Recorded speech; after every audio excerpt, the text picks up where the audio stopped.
warwee jirtan Joordaan shawarwee jirtan Joordaan bilmootaa jirtan naannoo akkanatti inni kun kan uumame ammaan hin keessatti illee uumame jaan garuu akkan biraa kanaa miti ammaan bicuu isheetiin itti fakkaate akkam taatanii bultan rabbi sinaa eegu biyyi tundanuu ulfaatte biyyi hundanuu ulfaatte beektu tokkoffaa anamma siim kaardiidhaan qabu biyya kana keessatti namni bilbila qaxxitaan argachuu hin danda'u hin qabu siim kaardi haga bilbila qaxxitaa dhabuu garbummaa jala jirraa jechuudha biyya kana keessatti seegale danuu ulfaata biyya kun oqaniin nu geechis namni bakkatti duun beeku oduures duune alabbaashi naa caaluun hundu'e wanni garaa nama nyaatu xiqqoo ishii biyya ormaa ta'uudha malee biyya keessattuu namni akka baalaa harcaa jira mi'ooduunis rakkoo miti gen rabbi yoo qaniin tiyyallee geecha abbaa kiyyodoo jaalan agarsiisin hin ajjeesin malee namni bakka ilma du'a bakka jirutti rakkoo miti. Galatooma isin Oromoo tiyya cufti keessan galatooma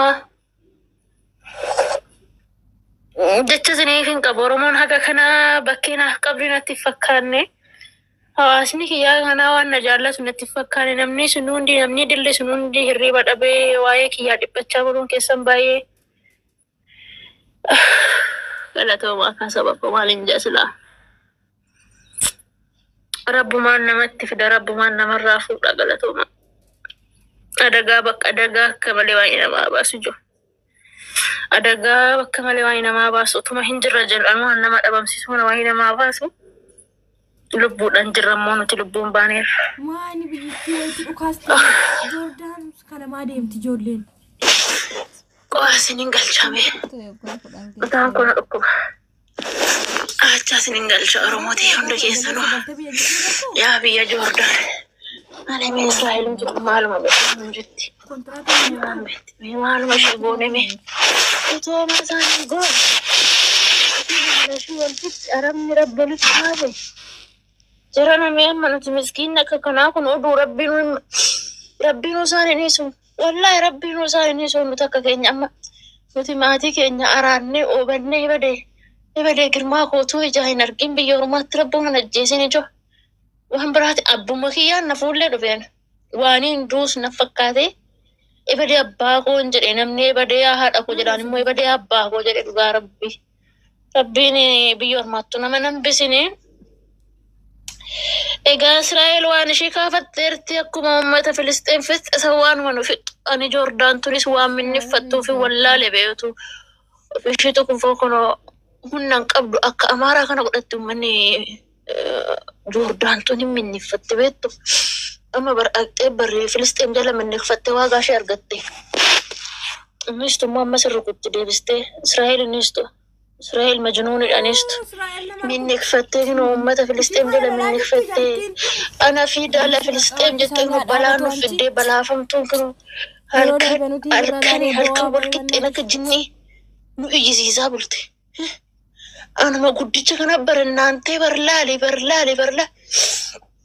Nama bakka kanaayyuu lafa dhahee akkan ta'e ilaala miila kiyya kana duwwaan fiigee darajaa tana gadi ba'e qunxaanaan fiigee darajaa tana gadi ba'e lubbuun tun ijoo nama mararti.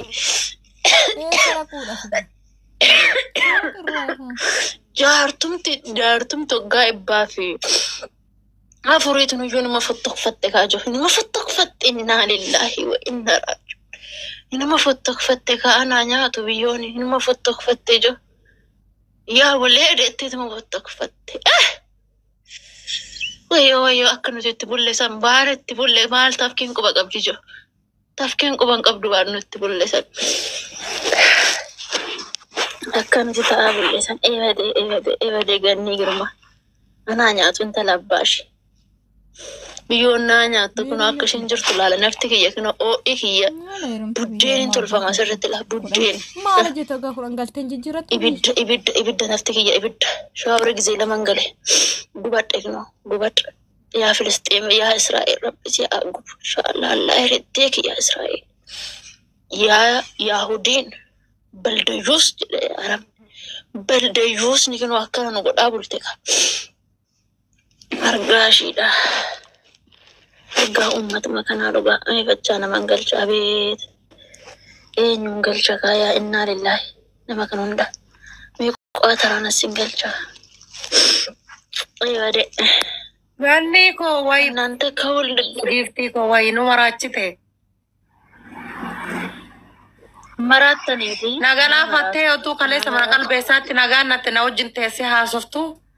Wi rifaasu ani rifadhe wayyo. Meena dhisme. jinni na yabbatu barna lolchisiisa kaleessuma hin agarree. Yeroo mucayyata kanatti meen yeroon dhaga'u dugdilamumatti na bahe dhugaa rabbi.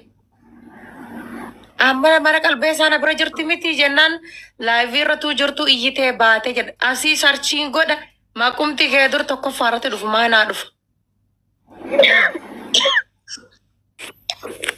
Ganni.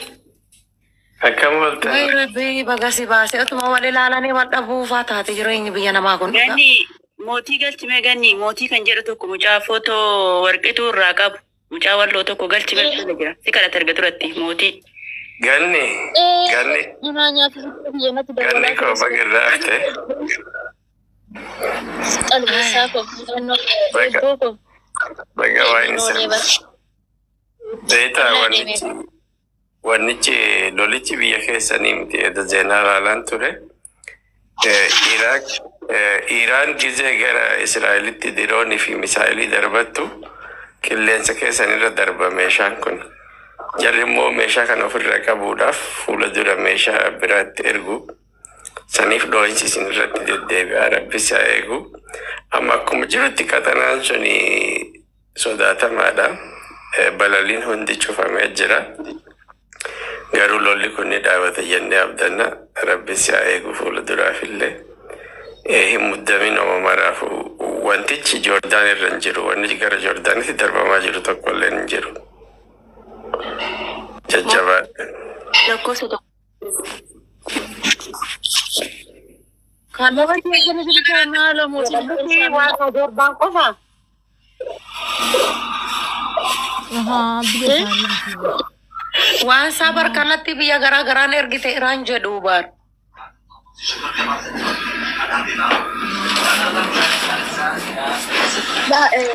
Iran itu ismi negara sekarang tu.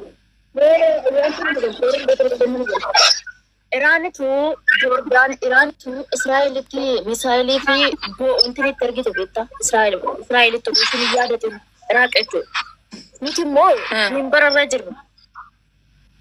Rajer itu. Israel mau misalnya sen asbiya karena kisah terkait sistem sudah kisah terkait mereka. Ya kasitillale baranille dasani tasgabbaye kasitillale elam mashini biya shay karru kunne fi furaqa buf jettetu isin rabu beete dimbarara yechu garu Iran dubi jannati amale rabbiyati Ganni akkam jirta? Era lafo kan surat To mira ke sabe amsir. Wan rabbi lalla betakaloltu. Gaaf rabbi waan tokko inta tan namanjir bakunda tuni taani. Ada beita wan rabbi namatti kaddare lafatti haara gara haara keessatti daamni duuti.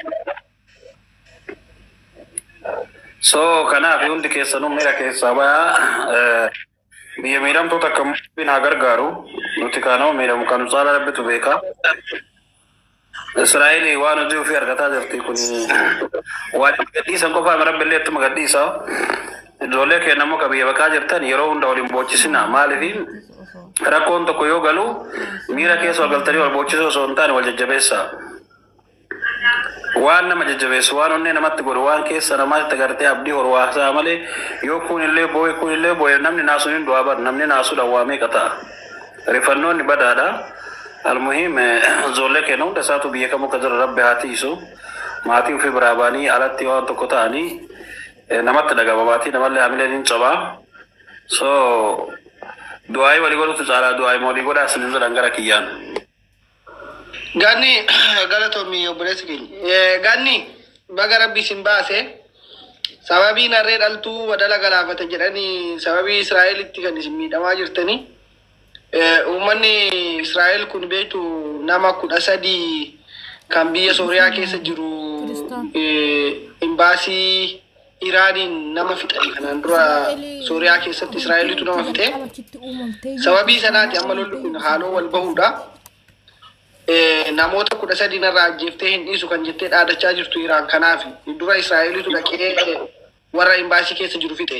So kanaafuu wanni nani amma isaan akka fedhan walaa godhanii Iraaniinii fi Israa'el durii kaasanii rakkoo walirraa qabanii ati yoo danda'ame amma biyya sanii gara biyya biraatti jirachuudhaaf yaalii godhu politiiti. Isi qofa miti ijoolleen Oromoo hundumtiyyuu warri biyya san keessa jirtan naannoon kuni Iraan nama meeshaa gurguddaa baay'ee qabdi.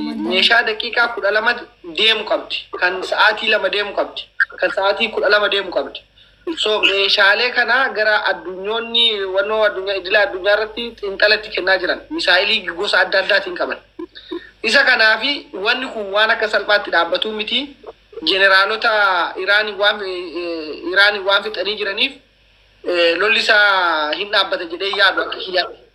Garuu isin yoo dandahame keessa gara Dubaayitti biyyootuma ta'etti akka isin keessaa baatan akka itti yaaddan kana wanni guddaan wanni isin dhaamu. Sababiin isaa jeneraalonni Iraan yeroo tokko miti yeroo lammaffaadha kan isaan amma kanaan dura Iraaqitti jala ajjeesan jeneraalota amma immoo Sooriyaa keessatti jala ajjeesan. Isa kanaaf Iraan Israa'eliin nan balleessaa jechaa jirti. Israa'elii qofa miti amma Ameerikaa yoo akeekkachiisa kennitee jirti. Waashingtan hin rukutte.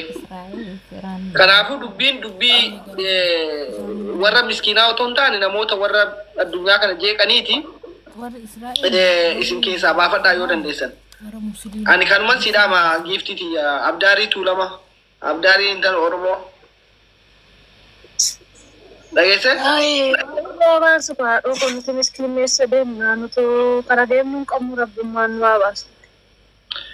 No gara ijoolleen jiru amma maali biyya yoo ati achi biyyoota ati deemuu barbaadetti ijoolleen keenya warri hojjechaa jiran jiru maali haati manaa kee kun suma biraa deemtee miti Kaayiroo yoo deemuu barbaadde warri si gargaaran jiru ijoollee baay'eetu si gargaaruu danda'a. Kanaati wannoo hin jedhin ofirratti ilaali waan tokko akka qoosatti ilaalanii booddee rakkoo keessa bu'uun gaarii miti. Ijaazaa jedhalaali bakaraan kun waan isin jedhu argitee boona baalee kana nan bu'aa fi galchime. Min ayinat nu? Ganni abshir Oromoo miiliyoona sigala jirtin sodaatin shak hin jedhin. Uummata akkas hin godhani. Abshir.